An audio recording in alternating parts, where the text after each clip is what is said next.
అసలు నీ రాజ్యంలో జరిగితే చంద్రబాబు గారికి ఏంటి సంబంధం? ఎంతసేపు ఆయన మీద పడి ఆడవటం తప్పించి ప్రెస్ మీట్లు పెట్టి చంద్రబాబుని అరెస్ట్ చేయాలి. ఎందుకు అరెస్ట్ చేయాలి? అసలు మైండ్ ఉందా లేదా నీకు? నువ్వు వెళ్ళాలి ముందు లోనకి. మేమందరం కోరుకుంటున్నాం. నువ్వు వెళ్ళిపోతే ఆయననే వాడు వెళ్ళిపోతే ఈ అరాచకాలు కూడా ఉండవు. ఎక్కడికక్కడ అరాచకాలు చేసుకుంటూ పోతుంటవి, అన్ని చేస్తుంటవి.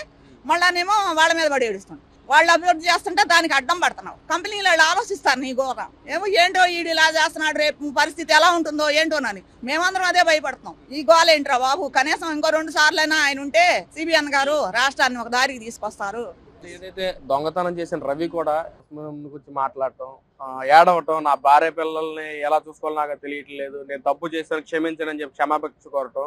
అందులో కూడా ఆయన మాట్లాడుతూ గత ప్రభుత్వంలో నేను దొంగతనం చేశాను, కానీ వైసీపీ వాళ్ళు నా దగ్గర నుంచి రాజకీయ లబ్ధి కోసం కొన్ని డబ్బులు కూడా తీసుకున్నారు, నా ఆస్తులు కూడా కొన్ని జప్తు చేసుకున్నారు, ఏదో చేశారని చెప్పి ఆయన మాట్లాడటం అసలు ఎలా చూడొచ్చు అంటారు? ఏమండి, అది వాస్తవం. ఆయన ఉద్యోగస్తులను ఎప్పుడు బలి చేస్తా ఉంటాడు. ఆయన ద్వారా నువ్వు ఎన్ని లక్షల కోట్లు కాజేసావో అది ఆయన బయటకు చెబితే ఎక్కడ చంపేస్తారో అని చెప్పడానికి కూడా భయం. ఈ రోజు బయటికి రాలేక లోనికి వెళ్ళలేక తప్పు చేశాడు కాబట్టి ఏడుస్తున్నాడు ఈ రోజు.